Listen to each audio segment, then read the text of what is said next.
Ếch cua thế nhỉ? Đã bùi này để cho càng được con.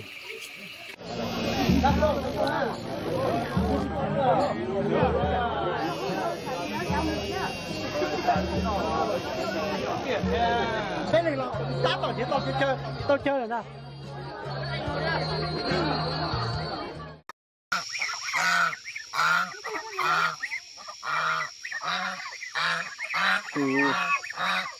Bạn con ngống can phết nhỉ, định lên cán người à? Lên nào, lên nào. Lên nào.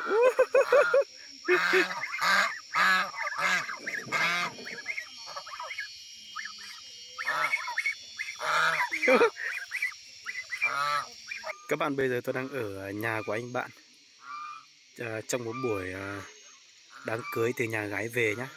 Bây giờ đang chuẩn bị làm bữa tiệc cho nhà trai, chào mừng buổi lễ đón dâu về các bạn nhé. Đấy, một bản làm biệt lập, rất là ít ngôi nhà. Cái bản này chỉ có khoảng 7 hộ, 8 hộ thôi. Đây, toàn là núi và nương các bạn nhé.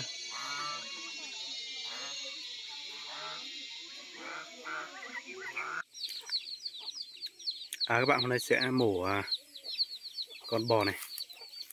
Con này cực to và đẹp các bạn nhé. Béo đấy, con cái nhưng mà rất béo, thịt thì khoảng 80-90 cân. Ăn bánh các bạn ạ. Nếu mà có con tầm 2-3 tháng thì mình mổ xong mình làm thịt luôn con nhỏ này nha.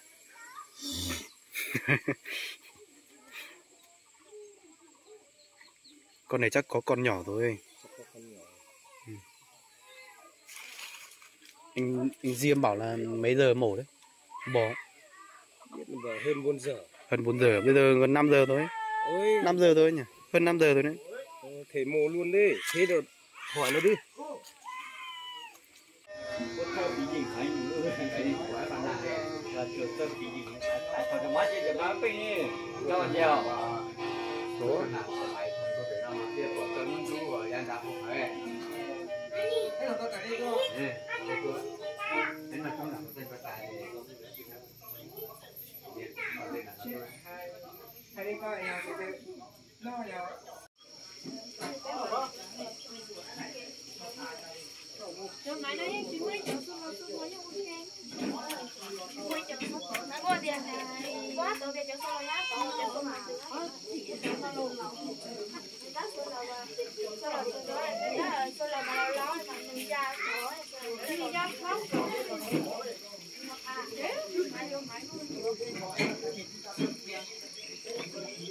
Có mấy con rồi mà mày?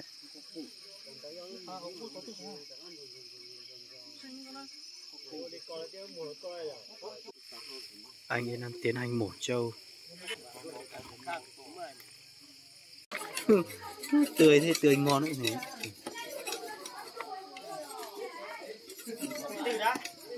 Cứ làm cái kia trước đi. Cho nó đi lấy về đó. Nậm địa phần non. Chọn một cái gì là hay là chọn một phải ra mới bắt gì điểm lên đấy nhỉ? Thôi à? Ra không thì vẫn cần là ô đấy vui này vui. Cái sạch rồi, bây giờ sạch rồi. Có vội để họ làm cái tiền, Cái này làm từ từ thôi. từ thôi. Ngày mai, sáng mai ăn không phải. Thôi, cứ bảo vì cái Cái kia thì cắt dài trên này đây. cắt hết để phần cái ruột thừa kia thôi nhỉ. Để cái phần ruột thừa cái lấy mớ ra ngoài đi. Mớ kia thì tí ngồi ăn thì rồi. Hết mỡ ra ngoài tốt.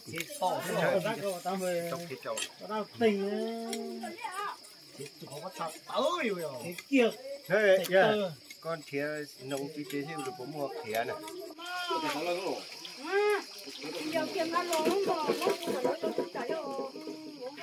Còn Ngu.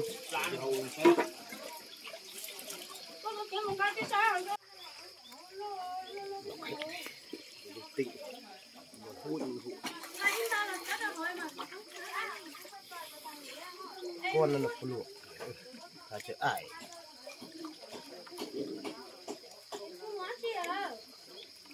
gọi ông sắc hị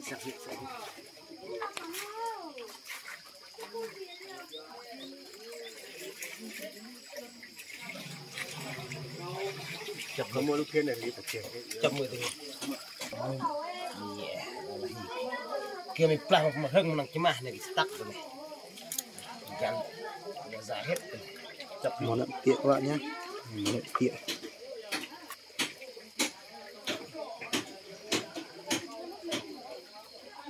Lấy hết mớ ra. Không lấy mớ ra thì cho nên tiền mà kiểu ta hơn cái đồng này này bịa có mới thế này để lâu ăn được đâu làm tiện tươi thế này, cho gia vị vào đun nhiều. sau thì sẽ nghe xem chi tiết cả vui luôn.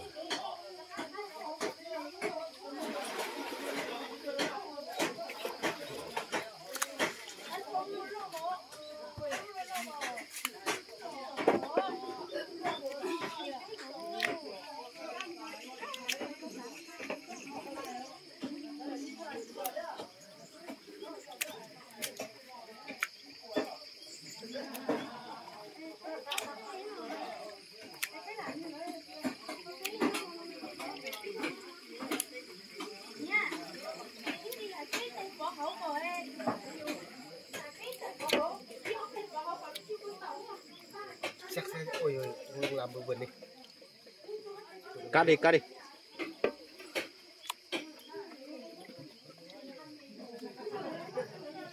Ra ngoài rồi.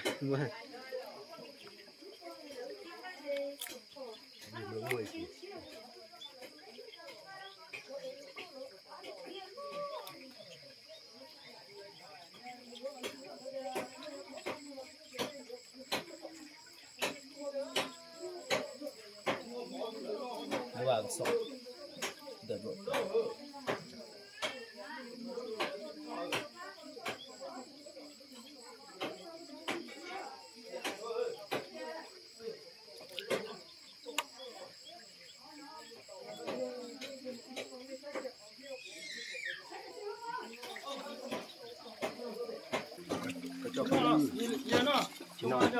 Chín nó.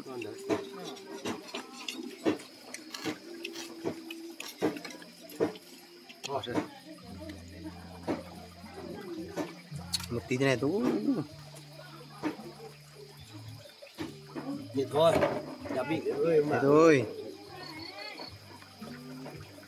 Mẹ gã có chế ai con nào.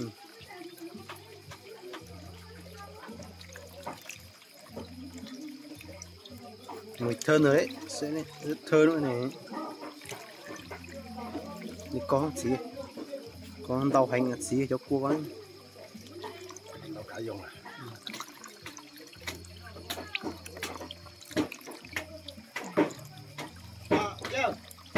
Mua cho bắt ra họ sủa tao gì đây mà chả nên mà ô nè. Ra sủa cả mồm gì nữa. Mua đây mua ra chỉ là sủa mà ra cũng ngon mà. Anh có thể ở biển đây nè. Ê, uống tụ 9 giờ nó. Có nó. Cái hủ cú mà chờ hủ sụp pha mà này hủ giờ hay được. Không giờ bây giờ. Hủ giờ.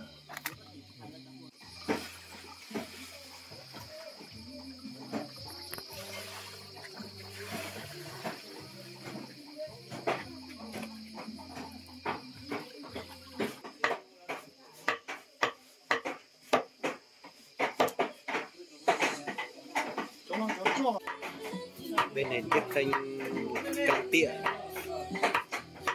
Đây là thịt, đây là lòng.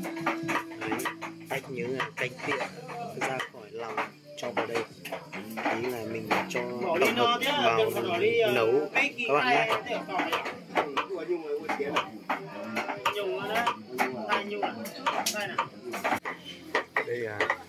Đây là hai anh rất là chuyên nghiệp trong cái món lợn tịa. anh bên này và anh bên này đều là những người có kinh nghiệm làm món nậm pịa.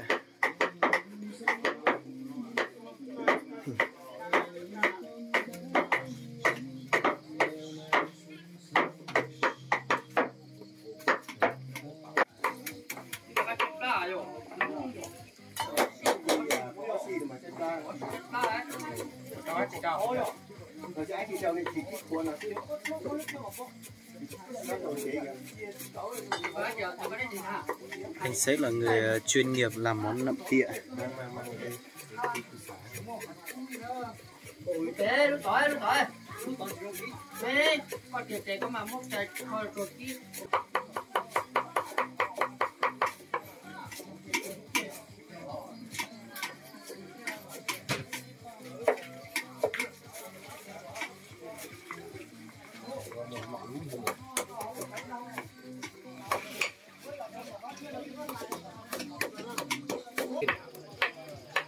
Cái này nó có cay cay thì mình nhỉ, gừng đấy nhỉ, Có cái này nó mới thơm pịa. ớt cần cho ớt không? Cái gừng là nó cay cay rồi, không cần cho ớt được á. Cho chứ.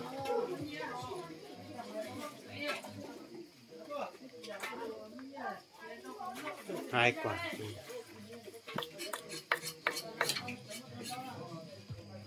Để một tí làm tiếp canh nhỉ. Ớt cho 3 quả.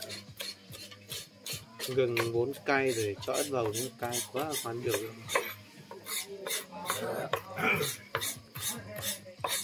Ớt này không cay mấy đâu. Ớt kia mua về à? Ớt kia nó chưa chín, nó đỏ rồi. Nó đỏ thôi.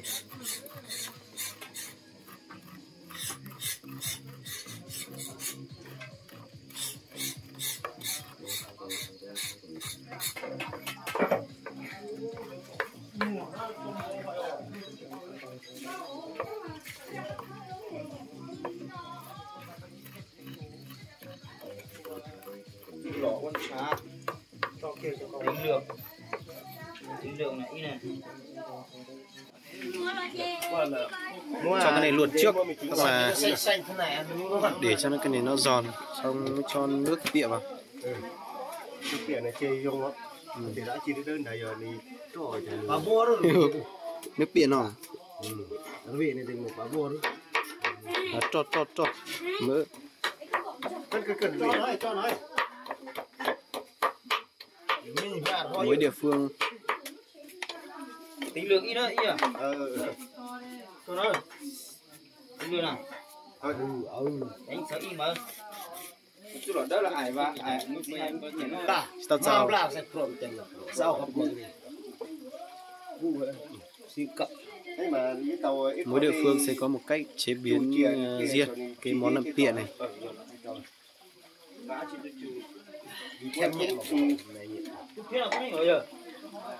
Mất kém. Đầu cái dấu, cái chỉ cá bây giờ cho sớm á. Chẳng mang gặp lưng.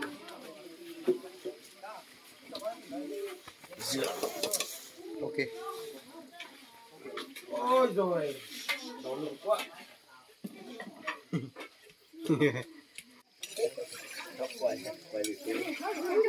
Cụ ôm lốc công. Ya, ăn ổn đi ạ. Rồi ya, cái là hộp tiền. Là này. Là cũng như là một chậu. Ráo đi hết. Các bạn nhé, bây giờ đã đun một lát sôi thì chúng ta sẽ cho nước canh pịa vào.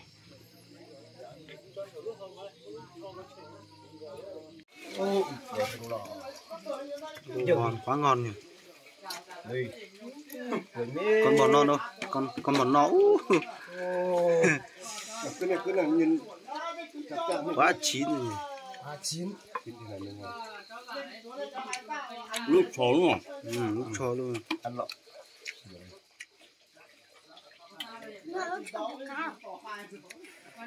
Chỉ cá.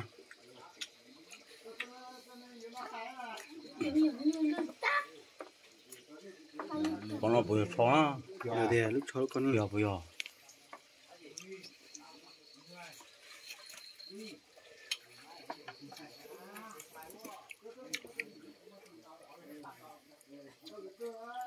Mà mày lấy gì thế?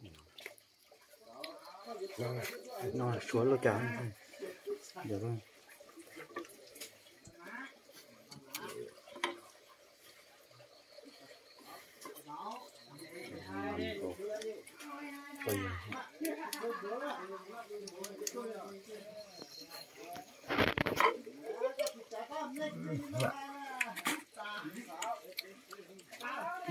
Quá ngon.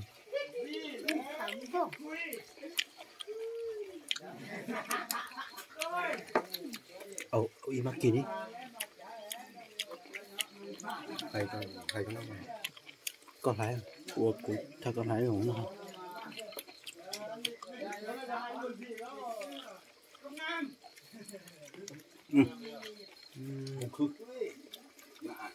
Quá ngon. Lâu yên cứ tắt tiền. Tắt liền thì con lại chia cho nhiều quá. Phải tắt lại. Bánh nhiều lắm thì đây mê hình quả. Thành tao dùng. Nóng quá. Nó yên đó.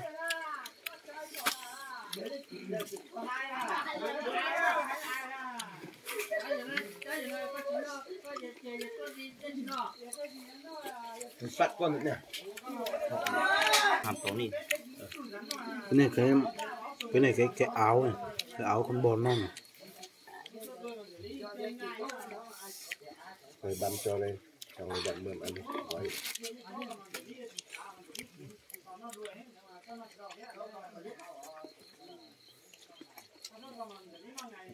Ai mà cái này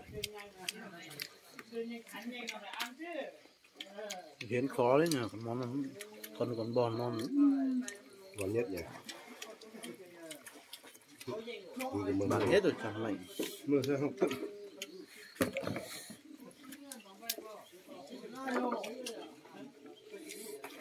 Còn tí không ngon rồi, tí nguội không ngon rồi. Giờ còn nào tới. Cho tới còn. Tới chín nào. Riêng tôi mới nhiều mò mà. Cho tao nhiều mò cỏ. Chuông thì thẻ hoặc thì chuông.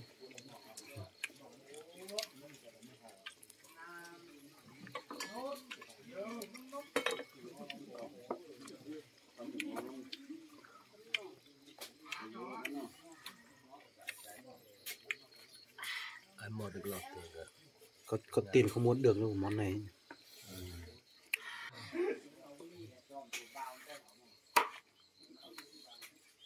Khi nào chịu hôn nữa này. Chịu hôn nữa.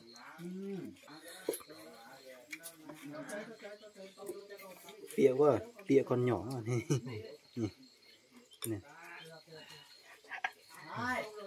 Không,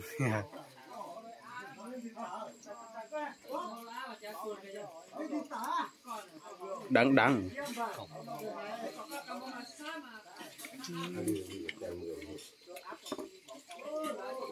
Quá ngon luôn. Nhất là con lửa. Đắng nhẹ.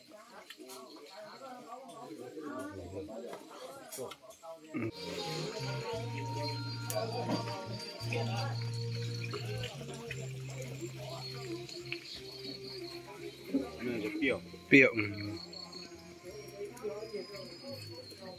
Rút xiêng.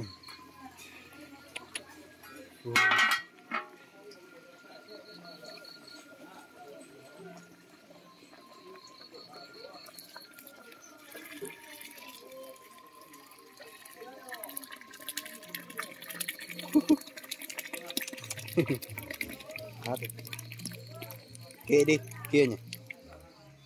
Lóc vào chế nhỉ. Thuống.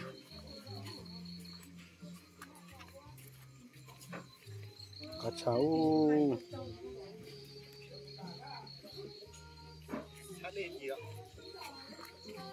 Sắp một cha có 2 cái thịt bao.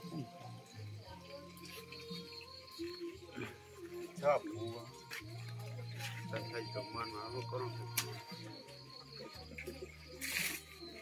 Phụ đâu chẳng nó tàu này nhiều. Phụ đâu chẳng nó tàu này. Mua bao giấy chỉ có to bao giấy cho cho.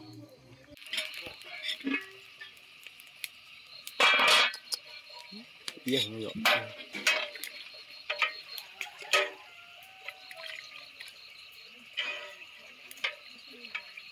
cua thế nhỉ?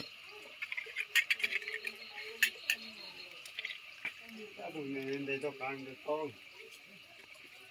Con.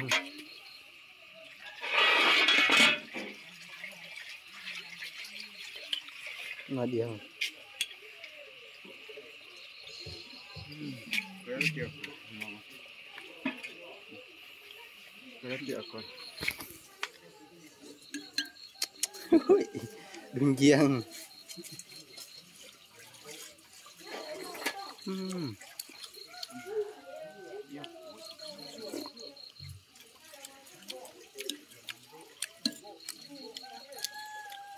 Ngon, ngon, ngon piệm.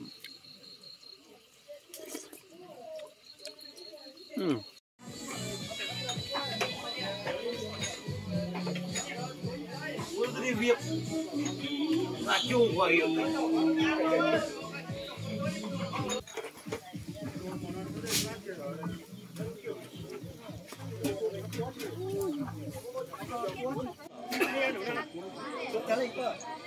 Cô dâu chú rể nhá, nhiên á.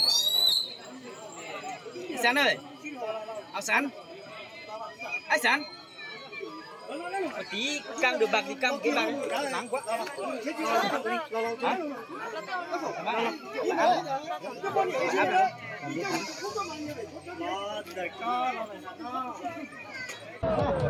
Hello. Chào mừng anh chị nhá. Chúc mừng anh chị hạnh phúc nhá. Anh em nhá.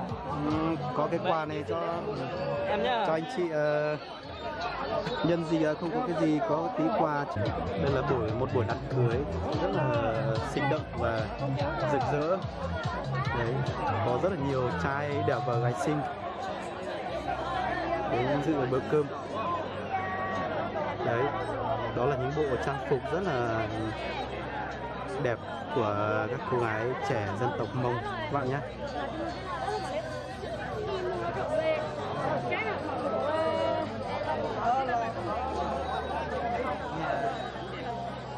Nó phải co thế nào? Hello. Hello. Hello.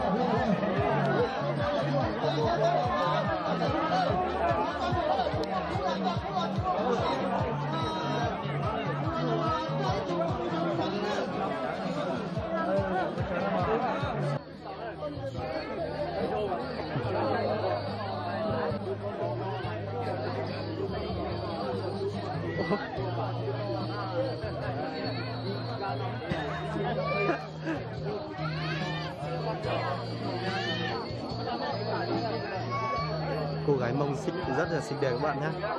Đấy, toàn là những bạn xinh đẹp chuẩn bị lên đám cưới các bạn nhé.